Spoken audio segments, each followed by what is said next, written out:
Le Népalais, Kajendra Tapamagar, qui mesurait un peu plus de 67 cm, est décédé vendredi d'une pneumonie. Avec sa taille de 67,08 cm, il était considéré comme le plus petit du monde en capacité de marcher. Kajendra Tapamagar est mort vendredi à l'âge de 27 ans dans un hôpital du Népal, a annoncé sa famille. Il a succombé à une pneumonie à Pokhara, une ville située à 200 km de la capitale Katmandou, où il vivait avec ses parents. Il a été hospitalisé à plusieurs reprises pour une pneumonie. Mais cette fois, son cœur a également été affecté. Il est mort aujourd'hui, a dit son frère Mahesh Tapamagar.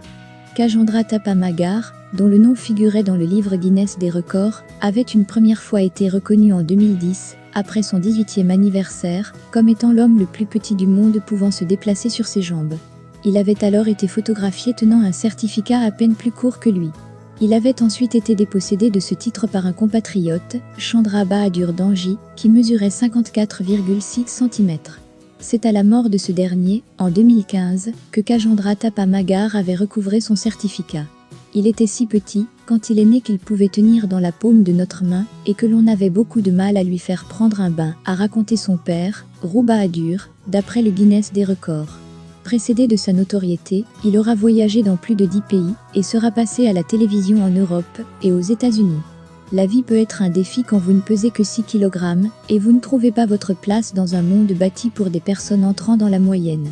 Mais Kajendra n'a en aucun cas laissé sa petite taille l'empêcher de profiter du meilleur de notre vie, a réagi Greg Landais, le rédacteur en chef du Guinness. Kajendra Tapamagar a en outre été le visage d'une campagne officielle pour promouvoir le tourisme au Népal, qu'il a présenté comme l'homme le plus petit, dans le pays qui abrite la plus haute montagne de la planète, l'Everest.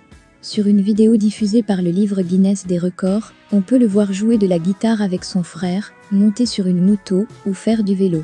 Après sa mort, son titre revient à un Colombien, Eduard Nino Hernandez, dont la taille est de 70,21 cm.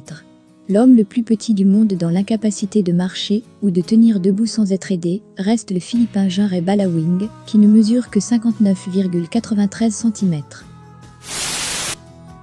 Après la douloureuse affaire Nathalie Koa, les internautes ne s'attendaient pas à revoir l'ancien international camerounais Samuel Eto'o, impliqué à nouveau dans un scandale sexuel. Samuel, qui a officialisé sa relation avec la mère de ses enfants et déclaré avoir tourné la page sombre des mensonges, entretiendrait encore des relations extraconjugales. Selon des vidéos et captures d'écran publiées sur les réseaux sociaux, Eto'o aurait réservé une chambre d'hôtel, hôtel de luxe et yacht, avec une jeune fille en Occident, probablement en Italie. S'il te plaît, tu prends un taxi et tu vas ici. Tu montres ton passeport et ils vont te donner la clé de ta chambre, peut-on entendre dans la vidéo. Même si la voix ressemble à celle du lion, elle reste à vérifier. Samuel et Georgette se sont mariés le 14 juin 2016 à Stezzano, une petite ville italienne. Difficile de savoir si les faits révélés ce jour étaient antérieurs au mariage. Une chose est sûre, l'infidélité et la discrétion ne sont pas dans les cordes de l'ancien buteur camerounais.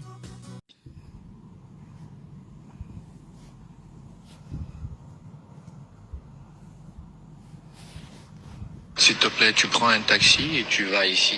Tu montres juste ton passeport, ils vont te donner la clé de ta chambre. Je ne suis pas loin.